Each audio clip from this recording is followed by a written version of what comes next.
Lu semua lagi balik lagi ngelihat The Cost of Being Funny. Gua nggak tahu apakah acara ini masih dinanti jika tidak ada si pelaku itu. Karena harus diganti hostnya karena tidak valid ngetes batas ketersinggungan kalau ternyata orangnya pemakai. Pantas dia tidak punya ketersinggungan. Soalnya nyaman gitu ya, soalnya nyaman.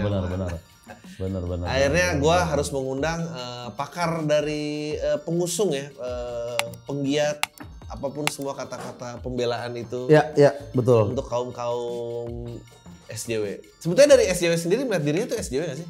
Enggak dong. Enggak ya?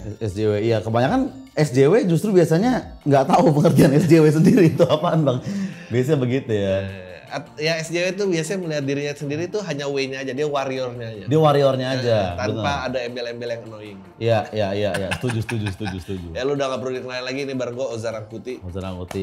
Halo, gue cukup intim lah dengan SJW bang sebenarnya. Okay. Jam terbang SJW gue tuh lumayan sebetulnya gitu kan. Gue pernah SJW alam pernah, SJW kelamin, ya kan, SJW ada sektor-sektornya. Ada sektor-sektornya, ada bidang-bidangnya, dan itu growing sebenarnya, semakin tahun tuh semakin banyak lagi. Gokil. Selama pelatihan gitu biasanya orang bisa menguasai berapa bidang? Biasanya sih fokus satu ya. Tapi makin kesini memang bidangnya tuh makin niche gitu. Makin niche. Terakhir tuh ada di Twitter ya, SJW Wakanda, lo tau gak bang? Jadi dia nggak terima kenapa Wakanda suka dikatain di Twitter gitu. Anjir. Itu bidang-bidang baru, jurusan-jurusan baru. Karena kan sesuatu yang real itu bukan tentang khayalan, ya bagaimana kita meresapinya ya. Jadi meskipun itu khayalan tapi kalau emang itu deep buat kita deep, itu real ya. Lu bisa tersinggung. Gitu. Wajar SJW Wakanda terbentuk sebenarnya jadi itu kita bilang. Oke, langsung aja kita ke jok-jok yang pertama. Ya. Hargai kedua orang tuamu. Mereka berhasil lulus dari sekolah tanpa bantuan Google. Siapa yang akan tersinggung? Ini sih parah sih bang, ini jokes jurang sebenarnya, nih banyak yang tersinggung. Jokes jurang banyak yang tersinggung. Maksudnya pertama kan ada ini, lu nggak tahu ada yang agama Googleism itu loh. Ada orang-orang yang menyembah Google di luar kan. Itu kayak anjir, lu habis berdoa ke kita terus lu protes gitu ibaratnya. Jadi ini bisa klasifikasinya penistaan agama ya sebenarnya. Penistaan agama, durhaka terhadap Google. Durhaka terhadap Google gitu. Ya kan belum lagi tentunya mohon maaf ya orang-orang broken home bang, kan hargai kedua orang tua. Betul. Ini nggak applicable. Iya kan, gue nggak bisa gitu. Dan juga ini juga menurut gue kayak ikatan guru ya, kayak men, kalau perlu Google sih, kan ada gua di sekolah. Guru pasti tersinggung. Pasti tersinggung. Karena guru merasa perannya tidak bisa tergantikan. Iya. Makanya gue bilang nih jokes jurang karena banyak banget sektor yang tersinggung nih. Kayak format orang tua juga kayaknya sekarang banyak yang lebih dari 2 ya maksudnya. Banyak. Iya. Ada yang poli-poli itu kan. Ada yang poli-poli tidak termasuk kan jadinya kan. Iya, tidak termasuk, kok cuma 2 yang dihitung. Kenapa nih kok gue nggak di-input di sini? Iya, benar. Gitu kan. Banyak ini. Bahaya sih ini. Ageism juga kayaknya tersinggung ya. Kayak orang selalu ngerasa angkatannya yang paling asik, padahal udah nggak asik-asik banget. Jadi kayak iya betul. Yang lulus tanpa Google akan apa lulus tanpa Google gitu. Oh iya. Ini Gen Z dan Alpha nih banyak yang tersinggung juga. Ini tantangan zaman yang berbeda. Iya. Bener. Paling yang nggak tersinggung itu siapa ya? Yang bisa menerima siapa kira-kira nih? Orang-orang yang tua, perpustakaan, orang-orang perpustakaan. Orang-orang gitu kan, yang Pilpres pertamanya Orde Baru masih. Itu orang tua itu. Kalau udah ini pemilihan langsung dia. Iya. Bahaya sih nih. Bahaya. Oke, lanjut yang kedua. Boy. Nih memes ya. Jadi gambar cewek, hidup ini nggak adil. Bawahnya ada cowok jawab, listen, boobs sama dengan no S sama dengan no boobs. S plus boobs sama dengan ugly face. No S, no boobs, pretty face. S boobs pretty face sama dengan no brain, God is great. Ini sebenarnya jokes klasik ya. Ini parah. Ini udah seksis banget kan? Iya, ini emang tercipta di zaman dulu ketika orang-orang belum se open minded dan gender fluid sekarang kan. Iya. Kalau sekarang lu udah nggak bisa no S big boobs kayak semua tubuh tuh cantik maksud gue. Betul. Gak bisa lo otak-otakan kayak gitu. Kalau meskipun fisiknya lelaki dan dia mengidentify dirinya sebagai perempuan. Itu inginnya dipanggil non gitu kan? Boleh. Lagian cantik juga nggak mengenal gender lagi sekarang bang. Kayak beautiful tuh, ya udah semua orang beautiful. Oke. Dan malah kan sekarang tuh ada fenomena kayak apa ya? Semakin cantik cewek gitu, justru semakin tolong bisa nggak lo hargain gue dari pemikiran dan spiritual gue gitu. Oke, benar. Jangan fisik doang makanya. Karena dia pengennya dinilai dari personalitinya ya. Personalitinya. Makanya kan sekarang juga meskipun kalau pakai baju yang ditanya ini gendut apa enggak gitu kan. Iya, benar. Makanya sekarang kan juga ada fenomena kayak apa ya? Kayak kadang semakin cantik cewek tuh foto di feed semakin jarang gitu.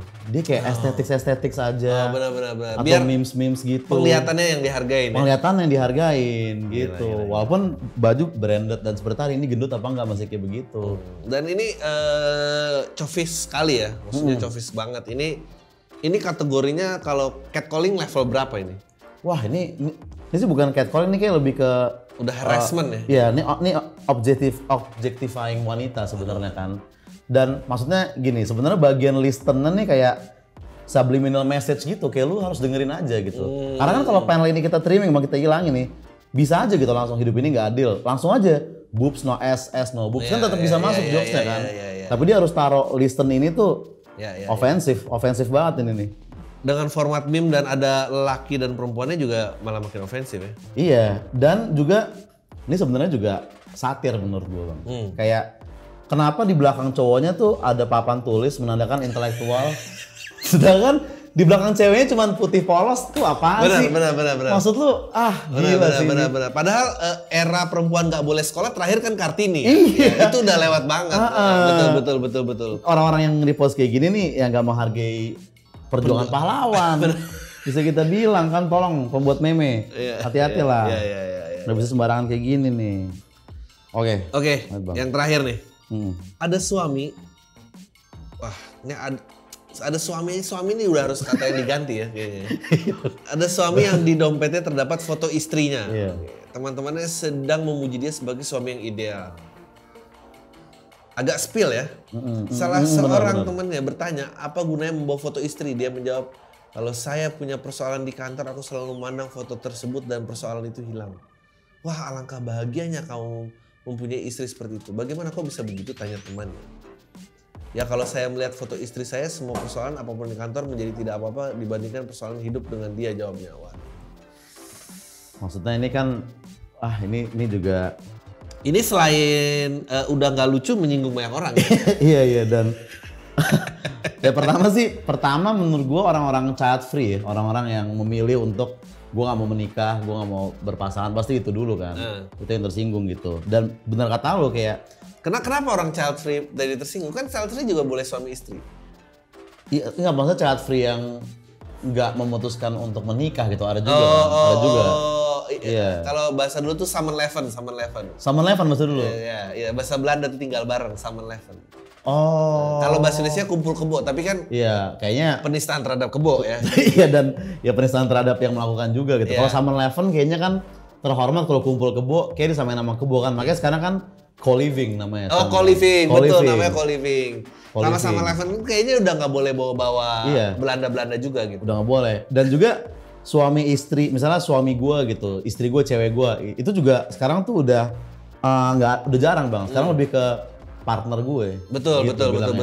Ini masih kayak stereotype suami harus bekerja, istri menunggu di rumah gitu. Iya, tuh udah kan udah bukan zamanan lagi kayak gitu. Dan juga ini apa ya? Ini kan meremehkan, maksudnya ini kan penghinaan terhadap kinerja kantornya juga gitu. Kalau dia ngelihat persoalan apapun di kantor, nggak ada apa-apanya sama pekerjaan istri gue, seakan-akan kantor lu tuh cere gitu, seakan-akan begitu. Ya kan ada subliminal message itu gitu. Tersinggung kalau gue jadi kantornya kayak enak aja lu anggap masalah di kantor. Gue pernah lihat video TikTok contoh-contoh korupsi kecil. Contoh korupsi kecil ya. Karena korupsi besar katanya terjadi karena banyak korupsi kecil. Okay.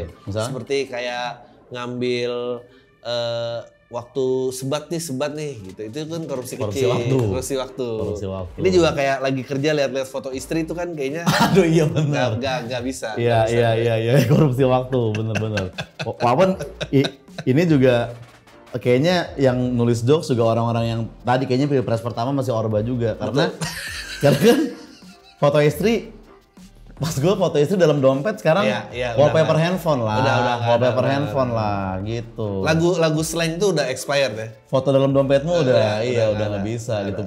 Bahkan dompet juga apaan tuh cashless lah sekarang. Udah cashless. Iya kan, jadi foto dalam screensavermu gitu harusnya slang sekarang kalau dari kita nih. Ya kan? Foto dalam background Twitter gua, kita Twitter. Bener. Gitu bisa tuh. Ya, itu aja bahasan untuk episode pertamanya kita. Jadi semoga lo stay tune dengan format yang baru dan kita belajar bahwa apapun yang lucu itu pasti menyinggung orang. Pasti menyinggung Gitu aja. orang. Oke, dah.